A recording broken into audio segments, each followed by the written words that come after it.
For today's video, titingnan natin kung gaano katalas ang 7-figure knife.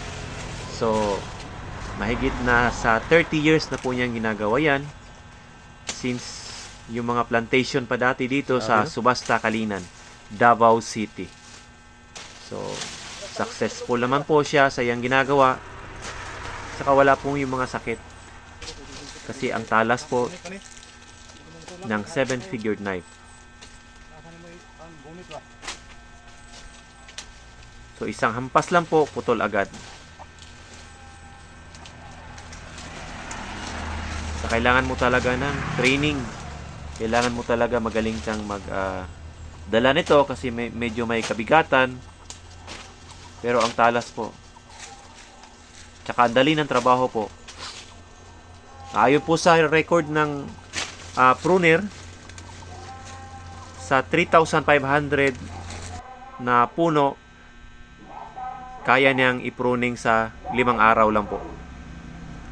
So, ganyan, maingat ka pong lagay ng goma para kumapit po sa kawayan. Tapos,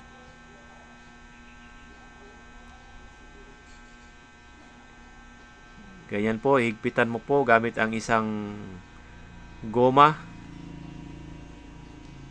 Yan lang po, ang napakasimple po. Isang kawayan na may height na 5 feet to 7 feet.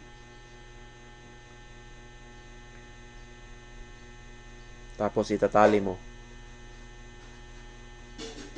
yung 7-figure knife. So, kailangan maingat ka po kasi isang pagkakamali mo lang, maaari kang masusugatan.